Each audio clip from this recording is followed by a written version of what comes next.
Hi, how you doing? Justin here. In this lesson today we're going to be checking out the different types of guitar that exist in the world. Well, actually just three kind of main types, and talking about the pros and cons of each one. If you're a beginner guitar player looking to buy your first guitar, what sort of thing you should be looking for. So there's three main types of guitar. The one I'm holding in now at my arms now is a steel string acoustic guitar. Which is what most people kind of think of, like guitar players think of when they think of an acoustic guitar. The other types of guitar are an electric guitar and a classical guitar. And a classical guitar is also a type of an acoustic guitar as well. So we end up in this funny area where things are not quite falling into one of the three categories. But that's the most important three. Now, when you're choosing which one of them you're going to play, there's a few things that kind of set it off straight away. If you want to play rock guitar, get an electric guitar. Full stop, easy, done, sold. If you've got not very much money to spend and you're really looking at as cheap a guitar as possible, get an electric guitar. I know that sounds kind of funny that you think, oh, it's an electric guitar, it's got more fancy stuff in it, but actually it's the problem is with acoustic guitars, especially steel string acoustic guitars, when they're really cheap, they're really difficult to play. They've got what's called a high action, which means that the strings are quite far away from the fingerboard, usually. And so they're really difficult to play bar chords on. They tend to not sound very nice as well, cheap acoustic guitars, because they're made of laminated wood. And my general opinion is that if you've got not very much money, an electric guitar is a far better way to go. If you want to play classical guitar, you should definitely buy a classical guitar, right? Hey, a little bit obvious that one there, Justin, thanks. But it's true, you don't want to be trying to play classical music on a steel string guitar or an electric guitar. That said, I'm not really a classical guitar teacher. I don't cover classical guitar as part of my course. I don't really think it's the best, most fun thing to learn guitar on classical guitar, because it's all like learning to read notes and playing one note at a time and stuff, and it's a bit easier to kind of just get going if you're playing some chords and stuff. Anyway, so this is a steel string acoustic guitar. The things to look for when you're checking out an acoustic guitar is, one, does it sound nice? Now, the best thing you can do when you're going shopping for a guitar if you're a beginner is take somebody who knows what they're doing, right? Take somebody who's played guitar for a bit, can strum a few chords, you can have a listen to it, see if you like the sound of it. If you're a complete beginner and you know nothing, you kind of have to rely on the salespeople, and a lot of the time they're kind of full of it and don't really tell you the truth because they're trying to sell you something, right? So on the website there's a link from the BC-102, which will give you some links to some products and stuff and some stores that I recommend. But the big thing you're looking for here on a steel string acoustic guitar is that the action's not too high, and that's like the distance here between the string and the fret. When you if you press the string down, you know, you probably don't want it to be more than kind of like, I don't know, 3 or 4 millimeters at the 12th fret, right? You know, definitely not 5 millimeters or more, right? Because you will get them that high on a cheap guitar. So I wouldn't be looking at really cheap steel string acoustic guitars, but you can do if you want. You can get a thing called electroacoustics as well, which is an acoustic guitar with a pickup system, which this is. I've got a little you know, volume controls and stuff here. This guitar's actually got a little microphone built into it. You don't really need that when you're a beginner. If later on you're going to do gigs and stuff, you can retrofit it later. You can get the electric system put in afterwards, or you can buy yourself a guitar, so another guitar, a better guitar maybe. So if you learn on one guitar, you know, you can get a fairly cheap one to learn on. You decide that you're kind of professional now, you want to go and do a gig, then buy another guitar, you know.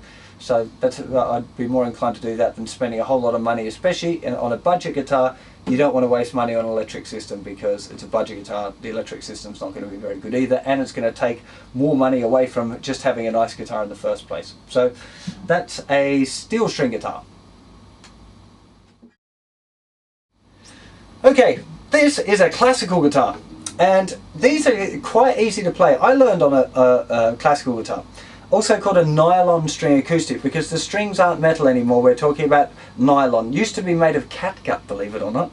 Definitely glad my cat wasn't around in the days when they did catgut guitar strings. Anyway, the strings are made of nylon now, so you don't have to worry if you're an animal liver. These can be quite cheap. I started off on a Yamaha GC-100, I think, or 110. And it was a fantastic guitar. Well, it didn't cost very much. Yamaha make really good nylon string acoustics. Highly recommend them. I don't play them anymore, but for beginners guitars, they're really wicked. Don't worry about getting one with an electric system, you don't need it. They're slightly wider in the neck here. The height, or rather not the height, the width of the neck can be considerably wider, you know, 10 mils I suppose wider, so quite a lot. So a nylon string acoustic guitar can be great for people with big hands as well. That's a really helpful thing there if you've got big hands. The strings are also a little bit further apart, so it can make it a little easier to fret your chords out when you're starting again, if you know, for a big-handed dude.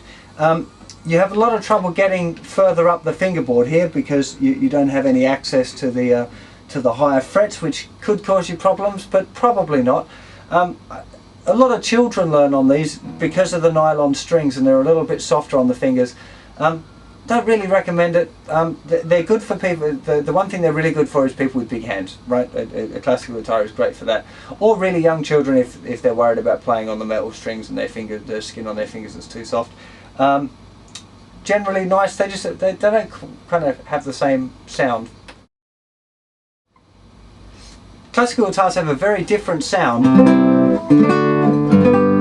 to a steel string acoustic guitar. A lot more suited for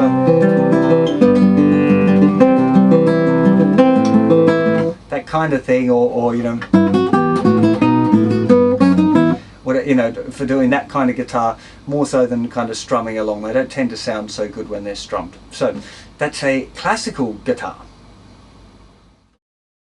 Okay, the last type of guitar we're going to have a look at is an electric guitar. Now this is a Fender Stratocaster, which are a really good kind of standard electric guitar. You know, they sound good, they're quite versatile. There are thousands of different types of electric guitar, and the one that you'll choose is really up to you, what you like and what sort of sound you want to get, and what guitar players you think look cool or whatever. You know, there's not really a big deal about electric guitar. But there is some big deals on electric guitar that are really important when you're considering buying one as a beginner. In fact, I really recommend getting an electric guitar as a beginner guitar player for a few reasons. First of all, they're easier to play. Generally, the strings are closer to the neck, so it's easier to press down the chords. The neck's a little thinner, which for most people is an advantage when they're trying to stretch out for the chords. It's a little bit easier to start off with. They're a lot quieter. You can still hear an electric guitar without an amplifier, so don't be under the impression you have to buy an amplifier if you get an electric guitar. You don't. You can play acoustically. You're not going to be very loud, right? Which is maybe a good thing for your neighbours when you're learning guitar. But you'll hear like... It's perfectly audible for you to hear while you're playing, you know, no question. So getting electric guitar is good for that as well. There's some really good quality budget electric guitars around. The Yamaha Pacifica is the one that springs to mind. Ibanez do some really good budget electric guitars. Fender Squiers are okay. There's been a few quality controls issues in ones I've seen lately, and they're really cheap ones, but definitely like the Pacifica's great. I don't ever deal with Yamaha. It's just, I think they're a really good, cheap electric guitar, you know, pretty decent sound, play well. So it's really, that would be the thing. My personal recommendation is that if you're going to learn guitar, you're just starting out, you don't know what sort of guitar to get an electric guitar. Simple one, don't worry about an amplifier and stuff. Yep, save that for a little bit later when you know what you do, what sort of sounds you want to make and stuff. Don't worry about anything fancy, just standard, you know, Yamaha Pacifica or a Squier Stratocaster, or I don't know what the Ibanez one's called, or whatever, you know, any of those. Again, there'll be some links on the website for some specific guitars that I recommend and why. I just wanted to discuss with you the ideas of the pros and cons between electric, a classical and a steel string guitar. Another thing that you might see is a semi-acoustic guitar or a hollow body electric guitar, which are kind of regular electric guitars. They're mainly used in jazz, and their bodies are a little bit thicker and they're actually hollow inside, so they're kind of somewhere between an acoustic guitar and electric guitar, but definitely, in my opinion, in the electric guitar family. Not a bad thing. If that's what tickles your fancy, then that would be a great thing. Otherwise, just get yourself nice simple electric guitar and off you go. And instead of spending too much time thinking about what guitar to get, think a lot about doing loads of practice and getting good real quick. Much better idea. Okay, hope that's helped you in your dilemma a little, and I shall see you for another lesson very soon. Bye bye.